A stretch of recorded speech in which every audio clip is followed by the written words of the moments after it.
Howdy folks, TJ here. It's my Picolicious Friday. Today's what, the 14th?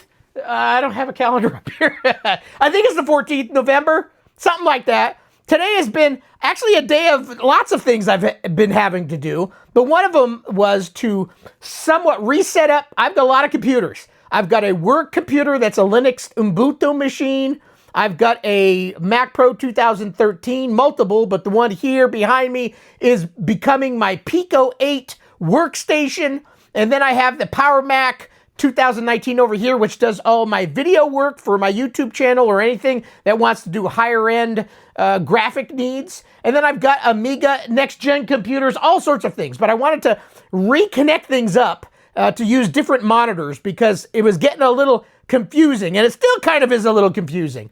But after I did that this morning and moved a little dust around, still plenty of dust. You want some? I've got plenty. It's cheap. Anyway, I thought I would kind of have a little bit of a Pico day and Pico-8 day, meaning what? If I just say Pico, that sounds like a Mexican food.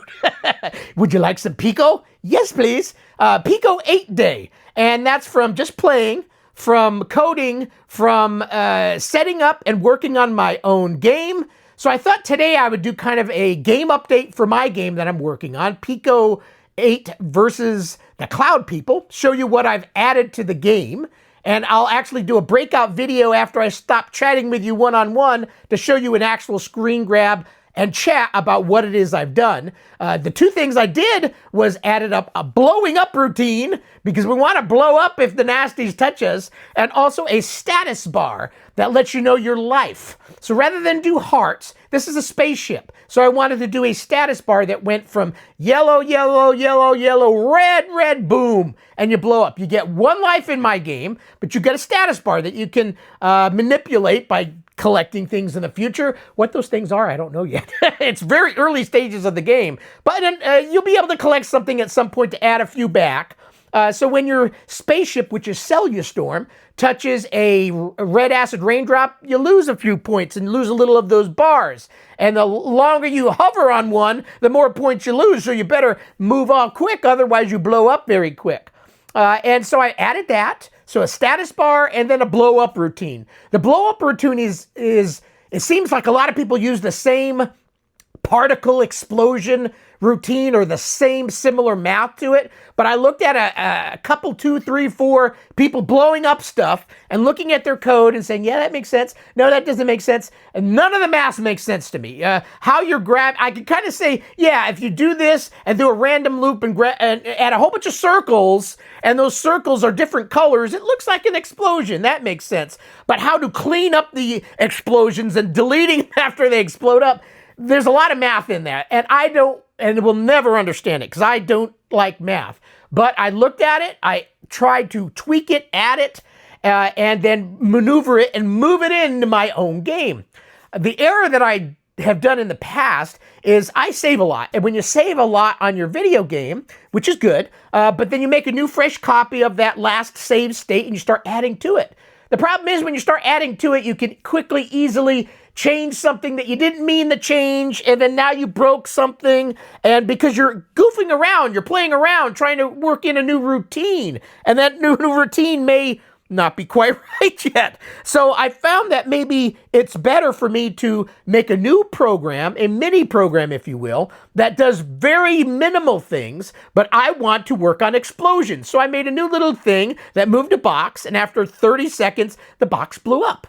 And I worked through all of the things that you would think you would need to do, and I was stuck on making that box disappear after it blew up, but eventually I got there, and I finally did it, and you'll see in my screenshot, and I'll explain kind of what I did. I'll show a little of the code, but I'm not going to harbor on that. This is more of a, hey, I introduced these 2 new things to my game. What do you think? Kind of thing. And I'll be working on them and fine-tuning as time goes on. But yeah, I added an explosion and a life gauge, health gauge, if you will. They'll let you know how much life you got left, and when it gets down to none, you blow up. So that I'll be showing you on a keyboard, not a keyboard, a screen recording that I'll do.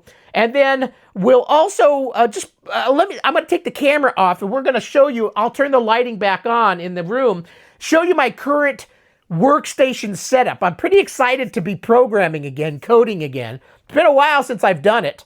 Will I continue doing it on other, like my Speccy Next platform? Absolutely. But I needed I needed something new to excite me. And Pico-8 has excited me beyond belief.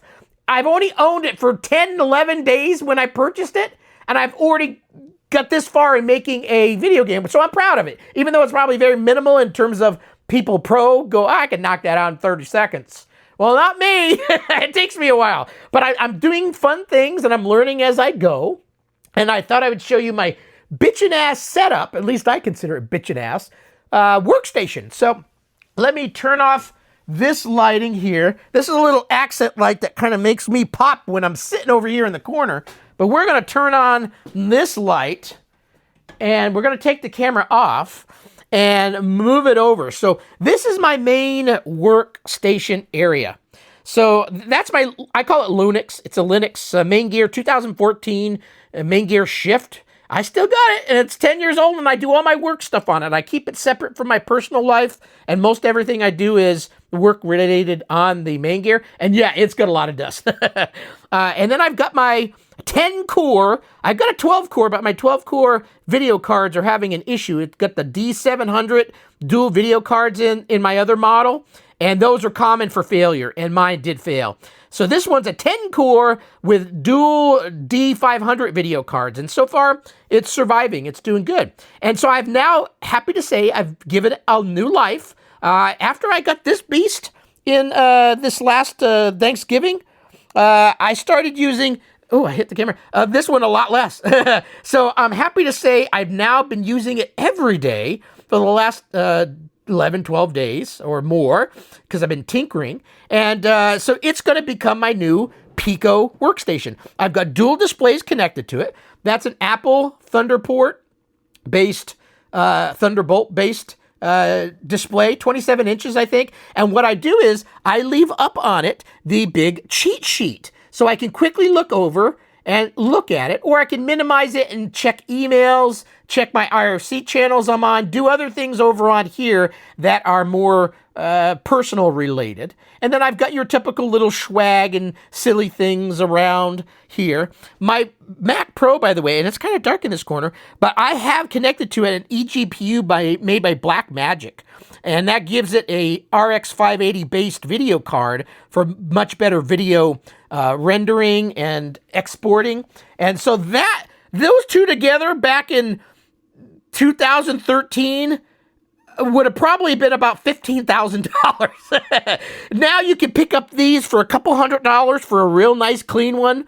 And these still have a little bit of a price tag to them, the Blackmagic eGPUs. But yeah, I've got it connected to my Mac Pro. It doesn't supposed to connect, but with the magic of some utility software, you can make the two work, and they work together. Let me wake up. See, I've been talking so long, I put it to sleep. So now let me type in my password. You can't hear me typing it, right? And we're back up. Okay, so there we go. That's the cheat sheet area. And then wrapping around, I've got this Newfie keyboard, and it's a fun 8-bit one. I won't be able to close in on it, but it's got a lot of little fun 8-bit things on the back of the keyboard. Let me see if I could, I'm going to put the phone down. So, oh, it went dark. It's really dark right now, but that's okay. I'm going to shift the shifters. Oh, I hit the keyboard. It's got a fun 8-bit graphics. It's called a Kick 75. Look at that. It's got a little 8-bit fun on the back. Okay, I'm going to put this down again. It's all black. You can't see shit. Oh, and now I've got, where's my mouse? Here's my mouse. I got to get my mouse back here. I've got multiple mice. There we go. I got to, where is the cursor? There it is. I did something. I don't want to start listening to music. Okay, start listening. Thank you. Music, quit. Okay, let's go back and launch Pico-8, because that's what I was going to show you. So up on my big 32-inch HP Omen display, I've got Pico-8 ready to rock and roll. Nice big screen for me to, my old eyes just can't do too well these days. So I've got Pico-8. So this is my little Pico-8 and my next environment where I do some coding still. And then Yeah, there's some dust right here too. I've got this works pretty well with my Mac, and so far it's working good with my Pico. And then I've got the 8-bit do, and that's for the next. And then over here, I've got my Mac Pro, which does all my YouTube video channel work. And it's really nice. 2019 Intel based. I love buying old computers that used to be $10,000, $15,000 when they first came out. But now you can buy them for $1,000 or $2,000 or $200, a lot less. But this is my big 43-inch 4K TV, which I've got connected to my Amiga 1 X5000. So I do my next-gen Amiga stuff with it. I've also got my Mega STE connected to it for video games, for my Atari stuff. Let me go ahead and get my mouse back, and we'll quickly load up. Let me wake this thing up. And we've got, oh, that light's on. Let me actually put this back in the thing, because I wanted to do a little test. I wanted to test if I do a live feed down the road, a Pico-8 live feed, if this is going to come in pretty good on this. So let me move things around just a little bit. And I'm going to turn off this light. And we're going to focus in on the screen and see how we're going to quickly play one little round of my game that I'm working on, and then we'll see what it does. So let's go ahead and LS. And then, yeah, I've got it on here. So load Invasion of the Cloud People 75. No, 73. Oh, no, this one's 73. I haven't boosted this one up yet. 73 on this one. And then Control R. So everything right now should look big. Let me actually focus in on the screen. Oh, that's a blow up. Let me shift over. Okay. I don't know how that is going to come in, but I'd like to know if I ever do a live feed. Oh, look, oh, it blew up everything. I want to play it a little bit low. Oh, big explosion. Okay, Control R. Okay, so touch. I wanted to be able to play back and see if this looks good for a live feed or not, in case I do a Pico-8 play date, that we can play it together, because I don't do any, other than the screen recording that I did on my Mac for this video, I don't normally do any type of HDMI recording or anything like that. I like to just be present with you, looking over my shoulder kind of thing. Okay, yep. Let's see if the bug is here still.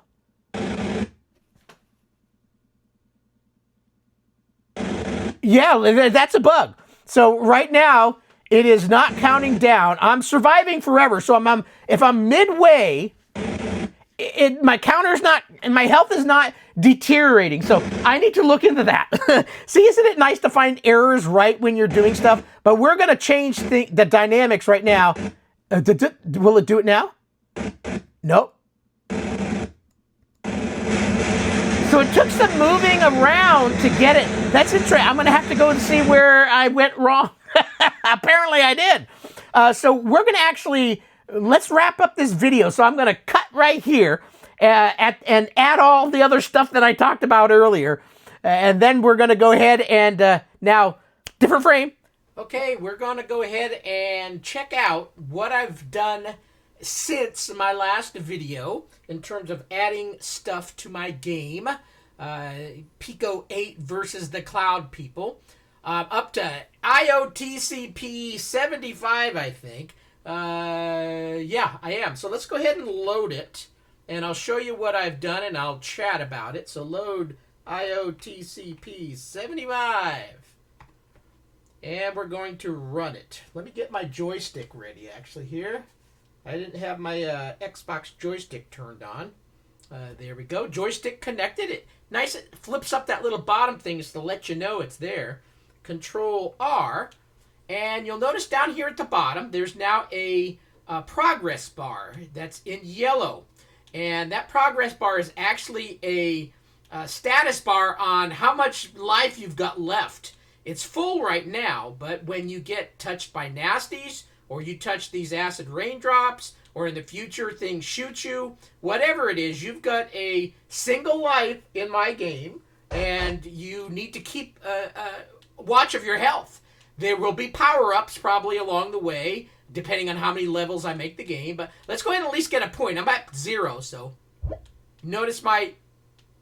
Oh! So you hear that noise when you touch? I need to work on my sound effects, but right now, that's a noise. That's not a good noise. It's kind of a letting you know that the acid is eating away at your hull of your spaceship.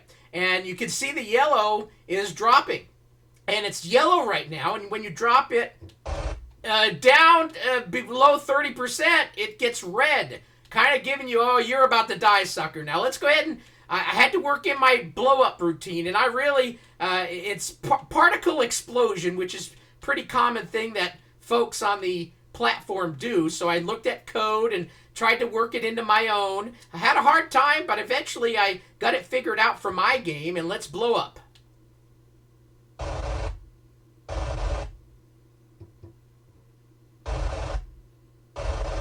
Hey, the progress bar is not moving down. A bug, apparently. You can hear the noise, but it's not dropping the status bar. There we go. Wow, I'm going to have to figure out what that is.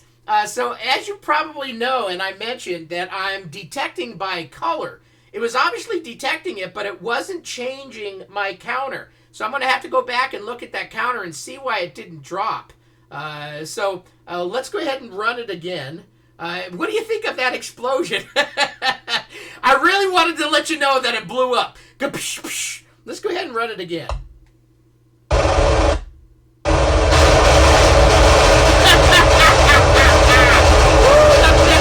That's a loud one.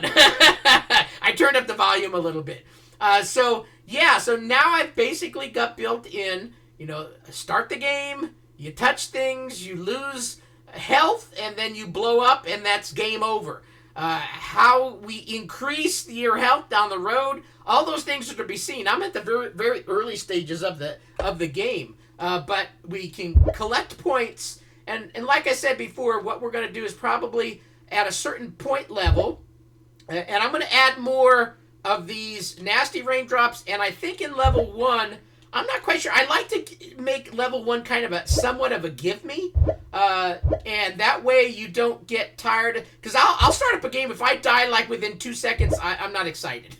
So I may just have it collect your 100 points or whatever it is, and then what I'll do is bring up a portal, and to be seen how I do that. In the past games, I basically hit a portal and you kind of go through this little time warp thing, and then you get to the next level. I may do the same thing here. And then probably level 2 is where I'll introduce probably Chakra or Twistatron, which is Tornado and Lightning Bolt. I'll probably introduce one of those in level 2.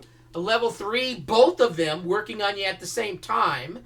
And then level 4, probably I'll introduce you to the first Cloud Triangle, which I think... what I'm going to probably do is...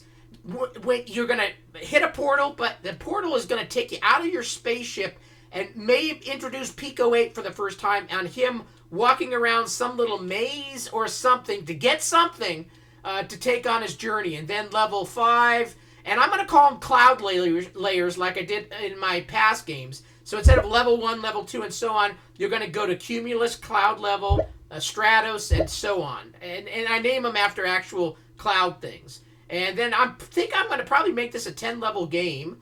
We'll see. Let's blow up again, right in the middle.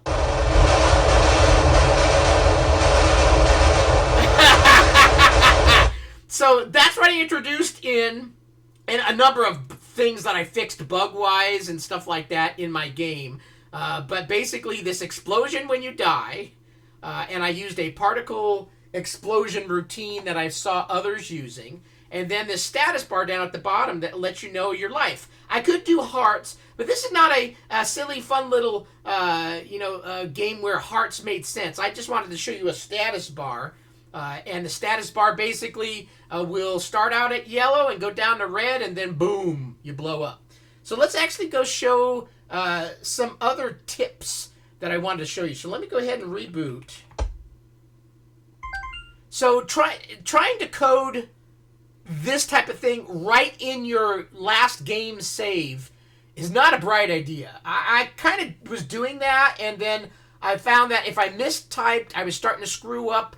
And I made multiple versions, but in the version that I was in, I started getting confused where I was, where I left off, and trying to figure out the routine. So maybe what's better is to break out and make a whole new program to figure out what you're trying to do. So let's go ahead and do a list here. And I've got something called blow up 12. So let's go ahead and load blow up. So I was working on this blow up routine. Took me a number of hours to finally get it the way I somewhat like it. I may still tweak things later, but for now I think this works. What's dad? I forgot the L. Load, blow up, and then 12. 12. All right, and then I'll just quickly show you the code. So here's the code of it. I'm not going to explain it, but it's fairly basic. Some variables up here for the player, some counters that basically need it for the whole explosion routine, and then ending the game. And then instead of just saying game over later, I'll probably go into some type of little theatrical thing like, you blew yourself up, sucker, and then say game over or something.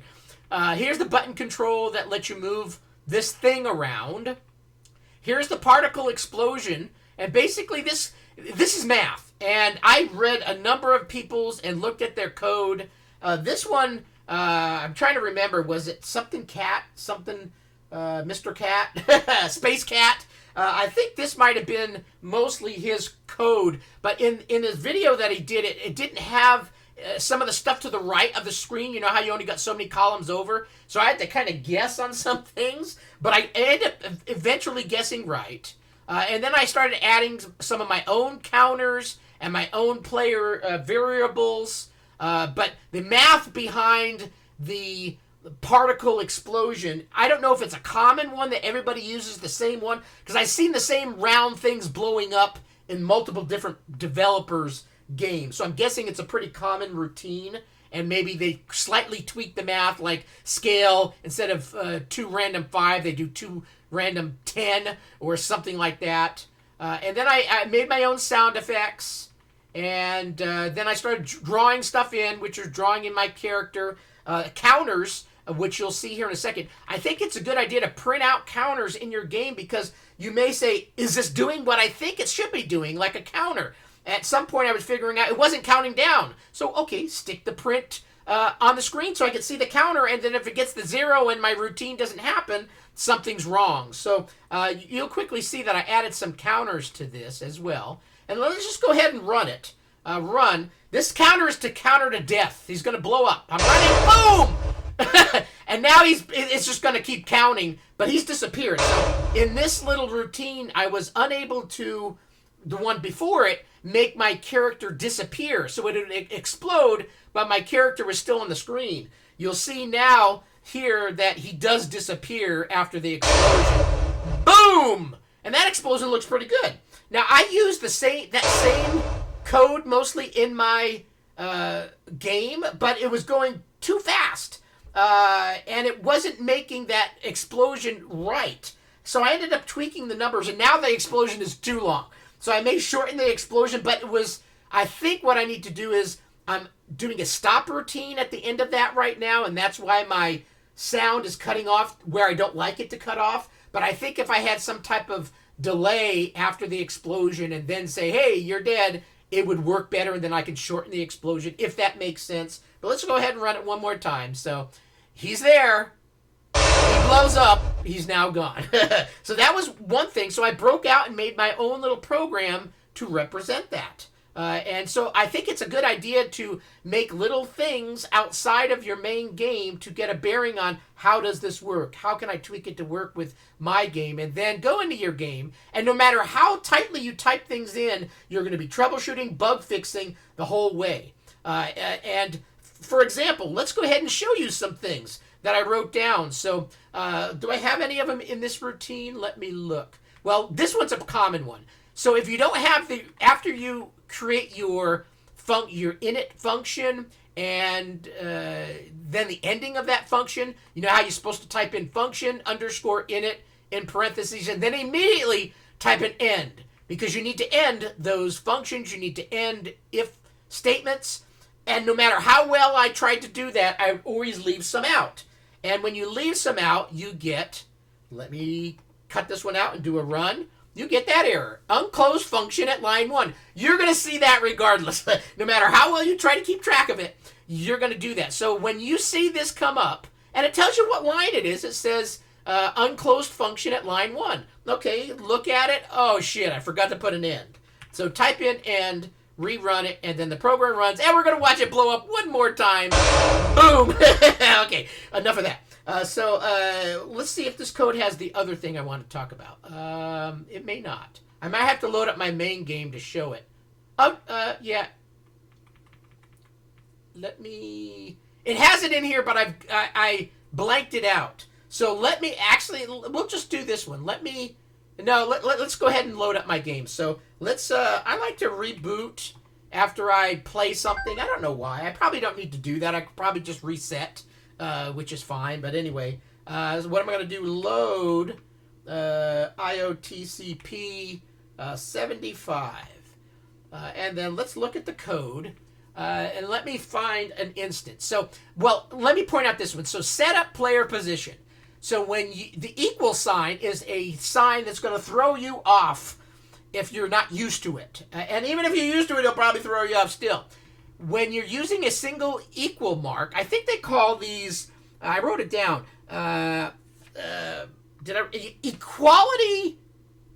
equality operative. I call it an equal sign, but it's what it's doing. So there's this equality operative. There's one that's an exclamation mark with a equal sign, which is basically not equal to sign. So if you ever see, let me get right here. Where is the exclamation equal? That basically means not equal to, which I've never used before, and I'm not familiar with it, but that's one that would maybe come up.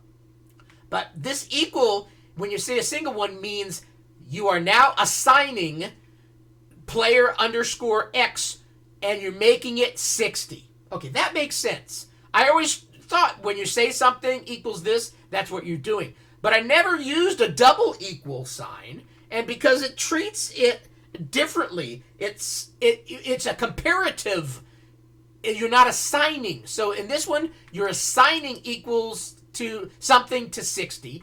But then when you see it double, let me see if I can find where I have double mint gum. Double mint gum. Multiple equals. I know I've got them someplace in here.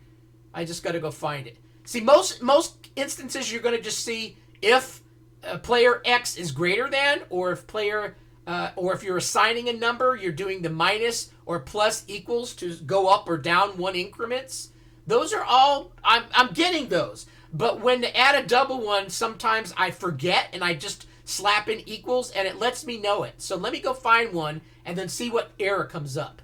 Where's the double equals? It's probably way the hell down here. Now I need to also clean up my code. I'm right now on one page. I want to make some tabs of some of this stuff, but I'm at the early stages, and I wanted to make my first level or my main routine in one page, and then my multiple tabs, I'm going to basically do levels or some things of that nature. So where the hell are you, you damn double equals? I know I've got you in here. There we go. Okay, down at the end. So good ray drop collision. So in this case, I'm saying if I'm comparing it, I'm not assigning it, but I'm comparing C, and if C is 15, then you do something. Get it? So you're comparing in this one, but if you don't, let me just go ahead and change one and see if it makes a difference. I don't know if it will, but let's do Control R. Yep. So syntax error, line 165, tab 0.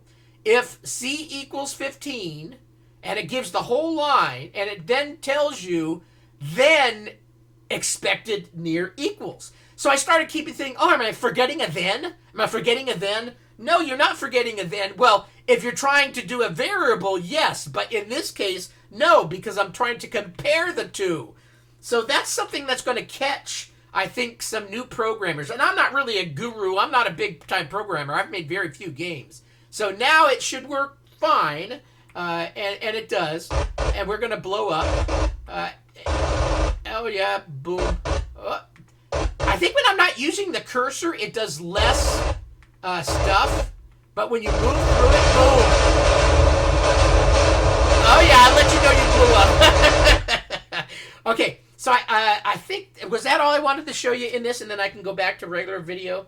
Oh yeah, the end command. So I've already kind of covered that. But remember, as you're typing in, try to immediately, the second you type in an if statement, you better put an end at the end of what you think it is. Because otherwise, let's just, when you get to these big, long, drawn-out things where you've got multiple ends within the same thing, like this one, look at how many ends are in there.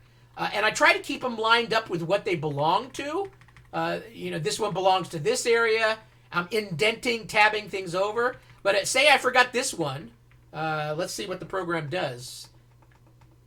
It should error out. Yeah, unclosed function. So it lets you know pretty religiously. Although, see, it moved it up. So this is where it does get confused. It didn't put you exactly where it thinks your end should be. It's letting you know that this one's the one that's not closed off. And then you got to go down your tons of line of code to figure out where did I forget it. And it was way the hell down here, I think. I think it wasn't it right here? END, and then Control R, and now it's running. Oh, boom.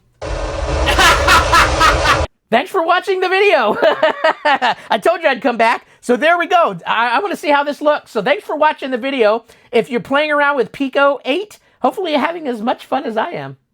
Bye.